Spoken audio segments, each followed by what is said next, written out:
cita-cita saya menjadi preman waktu itu.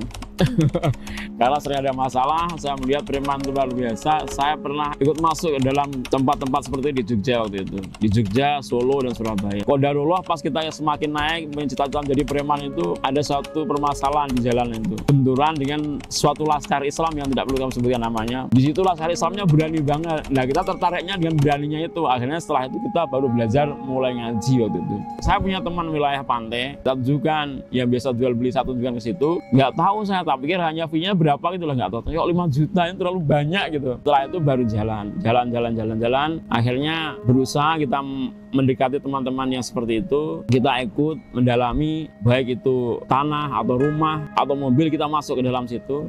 Sambil marketing masih jalan di suatu wisata, kita langsung berhasil waktu itu. Dapat dana pertama paling dahsyat itu kita dapat 45 juta waktu itu. Kontan 45 juta kita belikan untuk kegiatan untuk motor, dan kita dapat lagi kita belikan untuk buat rumah tafid. Ya habis seadanya, nggak punya apa-apa. Saya tuh agak buta terhadap IT, seadanya saja. Tapi saya yakin dalam janji Allah. Asal kita mau, insya Allah ada jalan aja. Asal ubah, insya Allah mama. Yakin aja dengan janji Allah. Selain di Andalan Properti, kegiatan sehari-hari kita adalah bersama dengan teman-teman relawan muslim. Agenda hampir tiap malam itu kita adakan kajian-kajian di beberapa tempat. Hampir tiap malam kecuali malam Senin. Awalnya kita mendirikan relawan muslim itu pas banjir itu. Awal-awalnya bukan yang kajian-kajian, tapi langsung terjun ke lapangan membantu banjir 2017 waktu itu. Kita membuat posko relawan muslim namanya itu. Hidup itu yang paling keren itu adalah bisa bersamai teman yang kemudian membutuhkan kita. Di properti itu keren sekali. Untuk hasil itu memang menggoda sekali. Semuanya kan tergantung dari Allah untuk rezeki itu. Tapi di properti itu keren untuk rezekinya. Kalau misalnya kita bayangkan, misalnya saya setiap keluarnya, armadanya pakai mobil itu, pakai ras itu. Seperti kita muter-muter gunung itu 100 lah, bensin 100, kemudian paling makanya bisa 50, bisa lebih, sekitar 150 itu. Untuk hasilnya itu setiap bulannya itu pasti ada lah. Misalnya nggak nyangkol, kadang 2, kadang 3, kadang keuntungan kita per closingan itu kadang minimal lah, minimal 5 juta seperti itu. Kadang juga lebih, kadang bisa 15, kadang pas-pasnya 50, kadang pas lama banget ada sesuatu yang closing lahan besar bisa mungkin 100, 300 kan gitu. Jadi properti istimewa sekali. Properti itu penjualan lahan besar itu 100 juta itu kayak hal biasa. Makanya kemudian mereka banyak tergoda atau terjerumus ke dalam godaannya itu. Cara jitu closing cepat itu gampang. Kita banyak silaturahmi pada teman-teman para broker-broker. Kita komunikasi terus. Jangan ada permasalahan dan gap dengan mereka itu.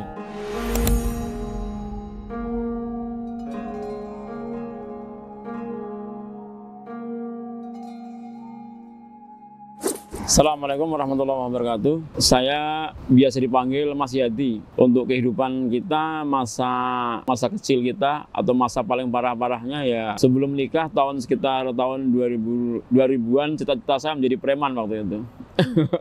Karena sering ada masalah, saya melihat preman itu luar biasa. Saya pernah ikut masuk ke dalam tempat-tempat seperti di Jogja waktu itu. Di Jogja, Solo, dan Surabaya. Dan kita pernah bergabung dalam suatu band yang buruk namanya underground, kita juga pernah. Di situ tahu sendirilah keadaannya seperti apa. Kita sudah masuk situ. Qadarullah pas kita semakin naik, cita-cita menjadi preman itu, ada suatu permasalahan di jalan itu. Benturan dengan suatu laskar Islam yang tidak perlu kami sebutkan namanya. Di situ laskar Islamnya berani banget. Nah, kita tertariknya dengan beraninya itu. Akhirnya setelah itu kita baru belajar mulai ngaji waktu itu. Kita ngaji kemana-mana. Setelah ngaji kemudian kita berhenti tinggalkan semuanya. Laskar itu sempat benturan dengan kita dan sempat terjadi pertempuran antar laskar dengan kelompok preman di depan mata saya waktu itu. Itu tepatnya di Malioboro. Saya sebagai geng jalanan juga di situ. Setelah itu kemudian setelah itu saya pengen seperti mereka, cita saya pengen seperti itu mereka. Wah, setelah itu kemudian pelan-pelan saya mulai ikut ngaji di beberapa tempat. Setelah itu kemudian kita merubah jalan hidup kita untuk kami persembahkan untuk Allah waktu itu. Setelah itu saya berubah, kemudian saya menikah waktu itu. Pas menikah itu adalah masa pacekliknya saya. Nggak ada pekerjaan, menikah, kemudian motor pun saya nggak ada waktu itu. Pekerjaan nggak ada. Tapi saya sudah meniatkan diri untuk berusaha menolong agama Allah waktu itu, bersamai dengan kajian-kajian. Maka kemudian kita bertemu dengan salah satu ustadz untuk membuat kajian tauhid namanya itu. Kita belum punya motor waktu itu. Belum punya motor, waktu pengajian kemana-mana, ke Tepus, ke beberapa tempat kerongkop, di Sobo itu kita ngojek. Ngojek, tapi yang kita ojeki bukan tukang ojek, tapi teman. Kita ajak ojek, ayo kajian, saya berikan uang kajian gitu. Untuk ngojek karena saya punya motor. Saya memberanikan diri menikah itu dalam titik terendah, nggak punya apa-apa. Pekerjaan nggak ada, motor juga nggak ada waktu itu. Tapi saya berani menolong, berani untuk menikah itu. Dengan ya janji Allah, dengan menikah menjadi kaya. Ada teman yang beri buku seperti itu, kita baca. Ya kita yakini aja. Setelah itu kemudian kita berusaha beternak lebah, sedikit-sedikit kemudian kita pas dalam keadaan titik terendah itu ada suatu sahabat, suatu ikhwan itu tiba-tiba manggil saya ke rumahnya. Saya dikasih motor waktu itu. Motornya Vega, merah waktu itu. Dikasih Vega motor merah itu. Saya tuh bingung mengucapkan terima kasih, mau nangis juga nangis, saya cuman bilang biasa terima kasih Pak gitu aja. Motor itu kemudian kita gunakan untuk dakwah waktu itu. Untuk dakwah. Setelah itu lama-kelamaan kemudian mulai merambah ke beberapa bisnis kecil-kecilan.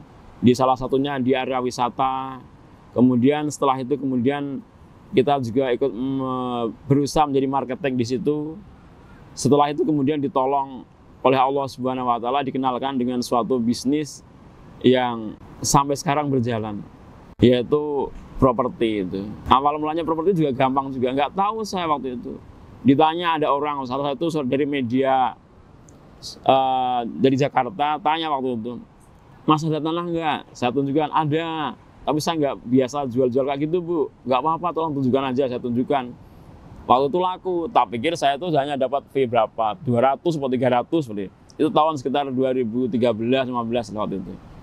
Setelah itu kemudian, ternyata laku waktu itu. Saya diberi teman saya, masih 5 juta untuk jenengan. Nah dari situ saya baru tertarik, loh kok banyak banget nih ya. Setelah itu kemudian saya masuk ke dunia properti itu. Saya punya teman wilayah pantai, kita tunjukkan, yang biasa jual beli satu tunjukkan ke situ. Nggak tahu saya, tak pikir hanya fee-nya berapa gitu lah, nggak tahu. Kok 5 juta ini terlalu banyak gitu. Setelah itu baru jalan. Akhirnya berusaha kita mendekati teman-teman yang seperti itu. Kita ikut mendalami, baik itu tanah atau rumah atau mobil, kita masuk ke dalam situ. Sambil marketing masih jalan di suatu wisata, kita langsung berhasil waktu itu dapat dana pertama paling dahsyat itu kita dapat 45 juta waktu itu. Kontan 45 juta kita belikan untuk kegiatan untuk motor, dan kita dapat lagi kita belikan untuk buat rumah tafid. Rumah tafid kita biaya sendiri, nggak ada biaya lain. Kita buat rumah tafid, rumah plus semuanya isinya. Setelah itu kemudian dapat lagi kita belikan untuk mobil. Setiap ada sisa, insya Allah kita gunakan untuk bersama teman-teman, untuk bersama kegiatan-kegiatan, baik itu kajian-kajian dan juga gerakan sosial dari teman-teman relawan Muslim Gunung Kidul. Kalau andalan properti sendiri, sebenarnya saya bingung waktu itu. Kita punya channel di YouTube itu andalan properti, di TikTok itu Andilen Properti, di FB itu juga Andilen Properti juga. Jadi andalan properti di YouTube. Kemudian setelah, karena itu kan ikut zamannya sekarang memang pemasarannya harus seperti itu, ya kita ikutilah. Mudah-mudahan dan nyandal. Kemudian ikut grup beberapa properti seluruh Indonesia kita ada juga. Setelah itu sisa dari atau hasil dari itu semua kita gunakan untuk kegiatan semuanya. Karena memang dari relawan Muslim itu nggak ada kemudian donatur tetap, nggak ada. Kegiatan kita ada, langsung kita gerak. Armada juga hanya itu aja. Mau dipakai apa bebas gitu aja. Jadi kita gunakan dananya mampir untuk kegiatan-kegiatan, baik itu kegiatan teman-teman dalam kajian ataupun dalam kegiatan misalnya mau ke Solo, ke Jogja atau kemanapun kita siap ya dengan dana sekitar itu, sisa-sisa dana itu. Itu punya pribadi saya. Yang membuat juga saya dengan ya HP seadanya, nggak punya apa-apa. Saya tuh agak buta terhadap IT, seadanya saja. Tapi saya yakin terhadap janji Allah. Asal kita mau, insya Allah ada jalan aja. Asal obah, insya Allah mama. Yakin aja dengan janji Allah. Setelah kesulitan pasti akan datang kemudian. Pasti itu. Dalam properti itu bergerak tidak hanya dalam bangunan atau rumah atau tanah, semuanya bisa masuk di situ. Karena kita jasa sebenarnya Mas, jasa untuk mengiklankan, menyampaikan pada para buyer. Jadi misalnya kemudian akadnya itu kemudian ini properti ini harganya 100 juta Mas, dengan silahkan jual berapa, saya tahu saya bersih segitu. Ada juga yang kemudian akadnya Mas dengan jualkan 100 dari saya 2,5% atau berapa. Jadi akad awalnya itu yang kita pakai seperti itu. Dan keuntungannya juga beda-beda. Ada yang keuntungannya itu mungkin hampir seperempatnya ada yang hanya sedikit juga ada. Yang penting kita jalan dan kita berusaha untuk memasarkan seperti itu. Jadi kita tidak kemudian tidak ada komunikasi langsung maaf harga segini enggak. Kita komunikasi dulu dengan pemilik lahan itu. Mas tolong jualkan seperti ini, kemudian kita akan segitu. Ikhlas ya Pak, ikhlas. Kalau ikhlas ya sudah gitu, jalan seperti itu. Dan insya Allah kita masakkan semuanya di Gunung Kidul adalah dari timur sampai barat ada semua. Area properti yang kami pasarkan itu nasional, Mas. Jadi kita kan grup-grup, di grup WA itu macam-macam. Ada kita grup WA Surabaya, di Bandung, Jakarta, Jogja ada. Jadi kita pasarkan semuanya lewat itu semua, baik di grup-grup ya. Kalau kemudian lewat YouTube atau FB atau kemudian TikTok juga kita pasarkan semuanya. Dari harga terendah atau dengan keluasan 100 meter sampai 200 hektar kita ada di Gunung Kidul ini. Dari lokasi kota, lokasi kampus, pedesaan, pegunungan, tanah yang paling murah, atau kemudian area-area pantai juga ada. Jadi kita cari lokasi-lokasi yang paling strategis dan diminati oleh buyernya gitu. Area Gunung Kidul paling banyak, 80% area Gunung Kidul. Selebihnya mungkin Bantul, kota, Jogja, kemudian Klaten, Pacitan. Karena kita juga sering dimintai tolong beberapa teman-teman ada ikhwan yang kemudian kontak, Mas ini bisa nggak pasarkan daerah saya. Akhirnya kita datang ke sana untuk mereview dan kita pasarkan ke beberapa tempat ke para buyernya gitu. Buyernya dari seluruh Indonesia, luar negeri juga ada. Dari paling banyak Solo, Semarang, Jogja, Makassar, Jakarta juga banyak. Mereka biasanya cari yang lagi viralnya, Mas. Kalau yang di situ paling viralnya, Gunung Kidul ramainya tentang pantai. Kemudian para investor yang di Bali atau di Jakarta itu kemudian mencari lahan-lahan area pantai. Kemudian boomingnya di satu tempat tuh kampus, cari lahan area kampus juga. Jadi kita melayani sesuai keinginan mereka juga. Dan kita menawarkan beberapa lokasi-lokasi yang ada dan kemudian mereka minat, karena ini murah dan Gunung Kidul harganya tanah kan terjangkau ini. Sangat terjangkau dibanding dengan daerah kota. Jadi mereka belinya di Gunung Kidul gitu. Kalau di dusun-dusun itu, kalau misalnya hanya invest atau kemudian nanam buah, itu kan banyak tanah-tanah yang keluasan misalnya 1 hektar dengan harga 100 juta juga ada. Ada juga yang kemudian karena korban permasalahan hutang piutang atau kemudian ada permasalahan yang harus segera ditunaikan, itu kemudian seperti di beberapa tempat itu misalnya 1.850 itu hanya minta 75 juta untuk membayar hutang itu. Dengan keluasan 1.850 itu dapat view kota Bantul dan garis pantai Depok dan Parangkusumo itu. Lahannya subur tapi agak miring. Dari jalan tembus jalan Bantul Parantritis nempel waktu itu. Kalau yang view keren juga ada, view Bantul dengan sungainya Kaliopak atau apa gitu. Kalau malam kerlap-kerlip seperti di Bukit Bintang itu juga dijual murah. Dijual murah dengan kisaran harga 35 juta, keluasan 450 sampai 500 karena itu masih letter C. Lebar depannya 20, nempel jalan juga, jalan corblok full waktu itu. Tanah Gunung Kidul itu dijual murah karena kebanyakan mereka mempunyai lahan yang luas. Punya lahan yang luas, ada juga yang terdesak karena urusan yang harus segera diselesaikan. Dan para investor itu datang ke Gunung Kidul kenapa? Karena Gunung Kidul nyaman, damai, suasana masyarakat juga ramah-ramah. Kemudian lokasi tanah juga masih murah-murah, harga makanan juga masih murah, semuanya masih murah. Gunung Kidul itu menurut saya sebagai orang Gunung Kidul keren dan nyaman semuanya. Selain di andalan properti, kegiatan sehari-hari kita adalah bersama dengan teman-teman relawan muslim. Agenda hampir tiap malam itu kita adakan kajian-kajian di beberapa tempat. Hampir tiap malam kecuali malam Senin. Kalau dalam relawan muslim itu komplek Jadi yang penting Muslim, kemudian kita ajak untuk menggiatkan kajian-kajian seperti itu. Dan kajian-kajian kita sering komunikasi dengan teman-teman salaf, dengan Muhammadiyah juga. Jadi komunikasi seperti itu, maka kemudian kita tidak tersekat untuk oh saya ini enggak. Jadi mereka melebur di situ sebagai relawan Muslim seperti itu. Untuk selain kajian-kajian, kita juga ada kegiatan baksos juga. Baik itu kemudian mendatangkan sayuran dari Kopeng untuk pondok gratis. Kenapa kita cari pondok gratis? Karena pondok gratis itu memang sangat membutuhkan sekali. Kemudian untuk setiap malamnya itu kajiannya itu lokasinya beda-beda juga. Ada yang di Rongkop, di Semanu, di Sobo, kemudian Wonosari kota. Kita pindah-pindah terus. Kemudian kalau malam Ahadnya kita bersama kajian tauhid yang dipimpin beliau Ustaz Umar Said. Kalau malam Ahadnya saja.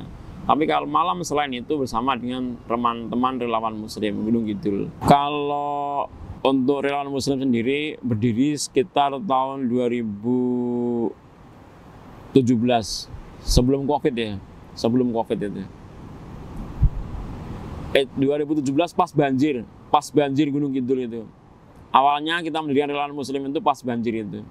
Waktu itu kemudian tidak ada yang bisa ajak komunikasi, kemudian bagaimana kita bentuk gerakan relawan Muslim itu. Kemudian dari relawan Muslim itu awal-awalnya bukan yang kajian-kajian, tapi langsung terjun ke lapangan membantu banjir 2017 waktu itu. Kita membuat posko relawan Muslim namanya itu. Gunung Kidul banjir karena waktu itu hujan hampir 4 hari nggak reda. Kemudian air yang harusnya itu masuk ke dalam kayak lubang gitu, itu kan mampet lubangnya itu. Yang sungai bawah tanah itu mampet semua, nggak bisa nahan itu semua. Danau juga mampet, sungai meluap. Akhirnya banjirnya dari itu sebenarnya. Relawan Muslim awalnya kita dirikan tahun 2017 itu gerak cepat waktu itu pakaian pantas pakai. Setelah pakaian pantas pakai kita open donasi waktu itu dapat sekitar berapa ya, 30-an 5 juta kita gunakan untuk belanja macam-macam keperluan keseharian. Kemudian kita drop beberapa tempat, datang lagi. Setelah itu kemudian berjalan sampai sekarang itu dengan kajian-kajian atau ada bencana juga kita hadir. Itu seperti itu. Hidup itu yang paling keren itu adalah bisa bersamai teman yang kemudian membutuhkan kita. Jadi di saat teman-teman kita membutuhkan kita hadir untuk bersama mereka, itu adalah keren. Dan hidup itu hanyalah penantian untuk menunggu yang namanya mati itu. Kemudian bagaimana caranya kita menunggu kematian, menjemput kematian itu, ya kita harus maksimalkan diri untuk berusaha, semaksimalkan diri mendekatkan diri pada Allah, dan juga maksimalkan diri dalam berusaha. Karena kan nggak mungkin kemudian Allah mendatangkan suatu rezeki yang kemudian secara tiba-tiba tanpa kita berusaha. Allah juga melihat kita itu dari hasilnya, tapi usaha kita gitu. Di properti itu keren sekali. Untuk hasil itu memang menggoda sekali. Semuanya kan tergantung dari Allah untuk rezeki itu. Tapi di properti itu keren untuk rezekinya. Kalau misalnya kita bayangkan, misalnya saya setiap keluarnya, armadanya pakai mobil itu, pakai ras itu. Seperti kita muter-muter Gunung Kidul 100 lah, bensin 100, kemudian paling makanya bisa 50, bisa lebih, sekitar 150 itu. Nah, untuk hasilnya itu setiap bulannya itu pasti ada lah. Misalnya nggak nyangkol, kadang 2, kadang 3, kadang keuntungan kita per closingan itu kadang minimal lah minimal 5 juta seperti itu. Kadang juga lebih, kadang bisa 15, kadang pas-pasnya 50, kadang kalau pas lama banget ada sesuatu yang closing lahan besar bisa mungkin 100, 300 kan gitu. Jadi properti istimewa sekali. Jadi 100 juta dalam properti itu penjualan lahan besar itu 100 juta itu kayak hal biasa. Makanya kemudian mereka banyak tergoda atau terjerumus ke dalam godaannya itu. Godaan yang paling ekstrim itu. Karena mereka jarang pegang dana besar langsung kemudian dibuat lari untuk seperti itu. Cara jitu closing cepat itu gampang. Kita banyak silaturahmi pada teman-teman para broker-broker. Kita komunikasi terus. Jangan ada permasalahan dan gap dengan mereka itu. Itu kan menjaga, itu dijamin insya Allah gampang closingnya. Tapi ketika kita ada gap dengan salah satu broker-broker, maka kemudian terputus mereka, kita tidak bisa komunikasi gitu. Dulu kita nggak pernah ketemu teman yang lama, misalnya daerah tempat tertentu, kemudian kita nggak ketemu, kemudian kita hadir di situ, ngobrol-ngobrol sambil makan, kemudian setelah itu, Mas besok kesini ya Mas, ini ada yang mau ngecek sini ya. Setelah itu saling kontek-kontekan, lempar-lemparan lahan, kemudian mereka dapat, kita dikasih juga. Seperti itu. Jadi dalam dunia permakelaran atau para broker-broker itu gampang sebenarnya. Mereka itu hatinya gampang terketuk ketika kita rajin silaturahmi. Tapi kalau kita jarang-jarang ketemu, hanya cuman lewat WA atau apa, itu kurang keren. Tapi kalau ketemu sambil ngopi itu ada hati yang kemudian menyatu. Kuncinya broker itu silaturahmi. Karena semakin kita banyak silaturahmi, kemudian ada para buyer-buyer yang ingin datang lewat broker itu, kemudian broker langsung bertanya pada orang yang rajin silaturahmi pertama itu, Mas ada enggak? Langsung ditanya gitu. Maka kemudian kita menjalankan misinya, ditanyakan pada teman-temannya, ada. Akhirnya closing kan kayak gitu. Ada cerita yang sangat keren. Waktu itu musim COVID itu. Waktu itu saya terisolir. Saya kan COVID katanya. Jadi saya diisolasi. Kemudian waktu itu ada yang telepon saya. Saya sampai sekarang nggak pernah ketemu orangnya. Kemudian orang yang menawari tanah saya juga nggak pernah ketemu. Karena waktu COVID, dia dari Jakarta, kita kasih gambaran tanah seperti ini di Saptosari. Kemudian, oh ya Mas, besok kita mau cek gitu. Kita nggak pernah ketemu. Terus saya dalam keadaan sakit waktu itu. Dia datang sendiri pada teman saya yang dalam iklannya itu. Kemudian dia datang nemui teman saya. Teman saya ngabari, Mas, ini orangnya kayaknya Mas senang. Oh iya, tapi saya baru sakit Mas, nggak bisa datang. Oh iya, nggak apa-apa Mas. Setelah itu kemudian senang beneran. Sore itu di DP ya. Di DP, saya nggak datang. Saya diminta nomor rekeningnya Mas. Sampai sekarang belum ketemu itu. Setelah itu kemudian saya ditransfer waktu itu. Ditransfer dari hasil DP itu ada sekitar 5 juta. Karena kita dapat keuntungan 3 orang itu 150 juta atau 50 juta. Setelah itu selang 4 hari saya kan masih isolasi, katanya berapa 15 hari waktu itu. Setelah itu kemudian saya ditransfer lagi 45 juta. 45 juta saya dapat itu, kemudian tak buat membelikan keramik untuk rumah tafid itu, tempat saya sendiri. Dan setelah itu sisanya ada berapa? 24 atau berapa, tak belikan mobil Panther waktu itu. Open cup itu untuk kegiatan angkut kayu bakar ke pondok, untuk antar jenazah, semua kita gratiskan. Seperti itu. Itu istimewa loh itu. Kita nggak pernah ketemu, tahu-tahu transfer dari tadi. Kalau dalam setiap urusan bisnis itu sebenarnya ada risiko, termasuk perbrokeran ini. Kita pernah lah ditinggal teman yang dulu awalnya kemudian sama-sama melihat cek, bayarnya senang, setelah kemudian mau pendipian mereka menghilang. Tapi nggak apa-apa, mungkin bukan rezeki kita. Kemudian kita sering juga ada permasalahan lahan yang kemudian namanya itu letter C, ya. Masih letter C itu dikatakan dulu pernah ada teman yang mengadakan, kita percaya aja waktu itu. Kita belum ngukur tapi modalnya percaya waktu itu. Mas, inilah hanya itu 5.000. Setelah kemudian ada pendipian, mau pengukuran, tidak DP, ternyata enggak, ternyata luasnya hanya 2.500. Orangnya udah nggak suka, marah-marah sama kita. Akhirnya kita mengembalikan DP itu. Padahal yang ke petani itu diambil udah nggak bisa. Kita kembalikan DP-nya. Kita berapa kali pernah mengalami seperti itu. Jadi fokusnya dalam properti itu, baik itu tawaran dari letter C atau apapun, misal masih letter C, itu harus diukur ulang dulu. Karena jangan sampai kemudian kita mengatakan 5.000, setelah mereka melakukan pendipian, ternyata hanya separuhnya. Kita berapa kali pernah mengalami seperti itu.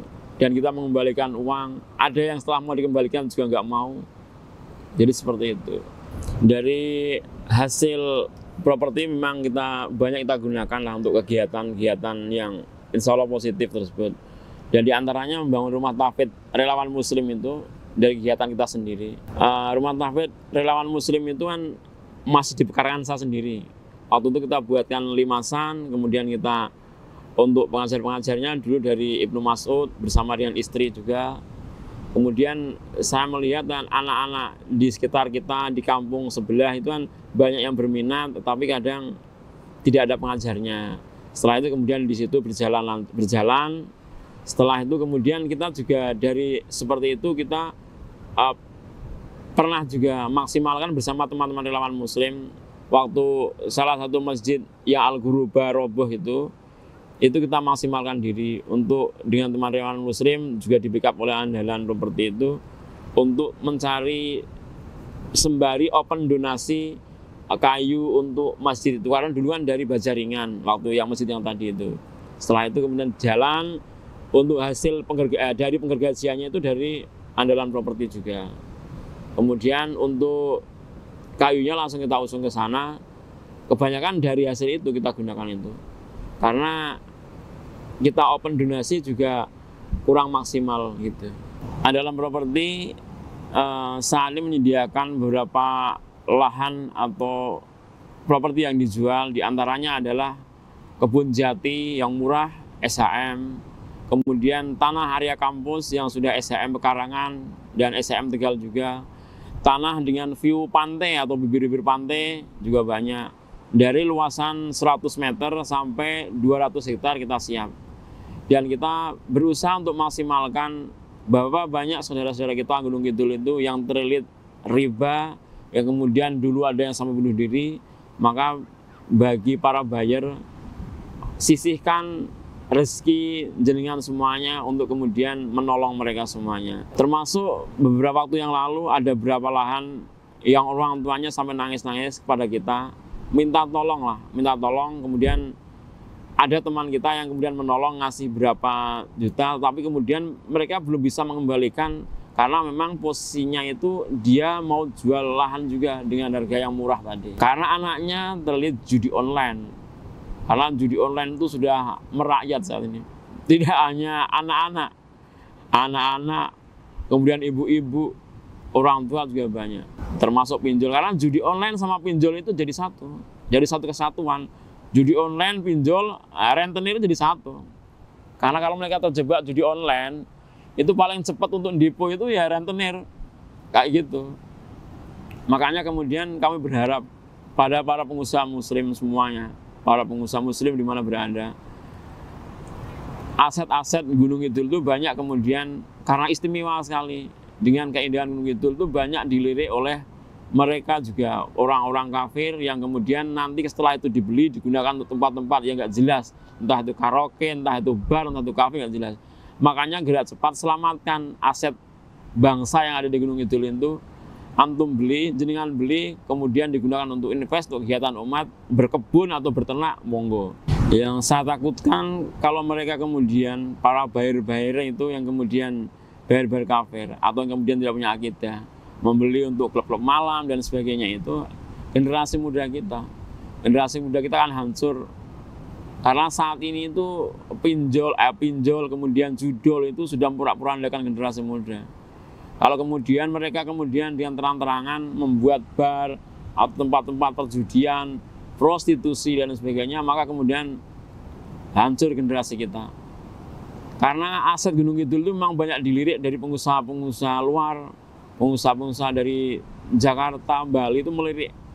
Maka kemudian ya monggo, untuk para buyer-buyer muslim, pengusaha-pengusaha muslim gerak cepat untuk menyelamatkan. Untuk perkembangan tempat-tempat hiburan malam, memang di Gunung Kidul itu ada satu tempat yang kemudian ramai dikunci, itu karaoke. Sebenarnya karaoke itu izinnya juga nggak jelas juga, pemasukan juga nggak jelas.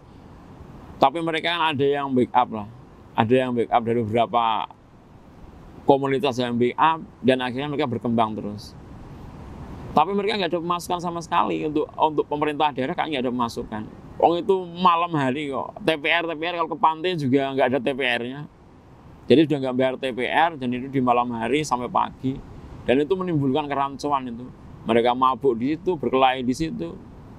Sampai kemudian ada petani yang nggak paham apa-apa karena tergoda oleh hiburan malam, dijual semuanya. Motor pulang-pulang, awalnya berangkat pakai motor, pulangnya nggak pakai motor. Ya seperti itu, hanya untuk nguji sahabat tadi. Bagi teman-teman yang mendengarkan suara kami dimanapun berada, kami mengajak para teman-teman semuanya untuk bersama-sama bersamai kegiatan relawan muslim baik itu kegiatan kajian-kajian atau kemudian kegiatan sosial seperti hapus tato atau kemudian penyedia layanan umat gratis, monggo kemudian ikut bersama kegiatan kami, karena kegiatan kami insya Allah gratis semua dan untuk umat muslim dan non muslim juga bisa di Gunung Kidul dan sekitarnya. Kalau hapus tato itu sebenarnya duluan berangkat dari gerakan hijrah baik itu bersama dengan teman-teman kayak Bang Wangki kayak gitu. Kemudian bertemu dengan Bunda Leski itu, tapi kemudian untuk timnya kemudian dari teman-teman relawan muslim Gunung Kidul, semuanya timnya itu. Hapus tato gratis, insya Allah nggak berbayar dan gratis semuanya dan tidak ada syarat khusus. Syaratnya adalah mau saja. Mau, setelah itu kemudian kita komunikasi. Ada yang dari awalnya sama sekali nggak ngaji, kemudian kita ajak ngaji. Yang jelas kita sudah mengajak mereka pada kebaikan, tapi tidak ada syarat khusus dengan membaca apa enggak. Kalau syaratnya gratis, datang ke lokasi dengan pakaian sopan dan ikut apa yang kita sarankan ya gitu.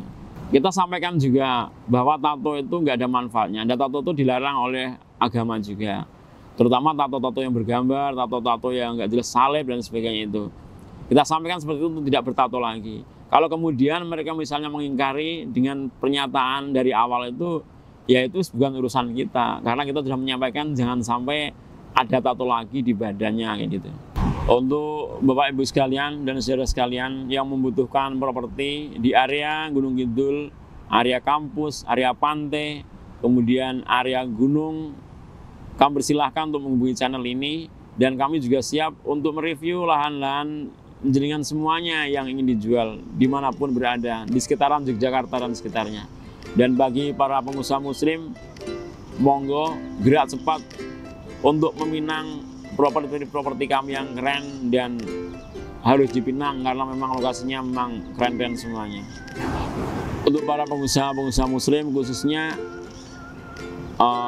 mari selamatkan aset bangsa yang ada di Gunung Kidul ini untuk supaya kemudian tidak diambil oleh para pengusaha hitam yang digunakan untuk bar, untuk karaoke, untuk tempat-tempat maksiat. Maka dengan membeli properti kami, insya Allah Anda menyelamatkan anak-anak bangsa yang ada di Gunung Kidul ini dari kemaksiatan dan keterpurukan umat. Untuk teman-teman semuanya, jangan pernah kita mengaku keren sebelum kita bisa bersamai saudara kita yang sedang dalam keadaan terpuruk. Saya Mas Yadi dari Andalan Properti dan Founder Relawan Muslim mengucapkan terima kasih. Assalamualaikum warahmatullahi wabarakatuh. Waalaikumsalam warahmatullahi wabarakatuh. Sip. Alhamdulillah.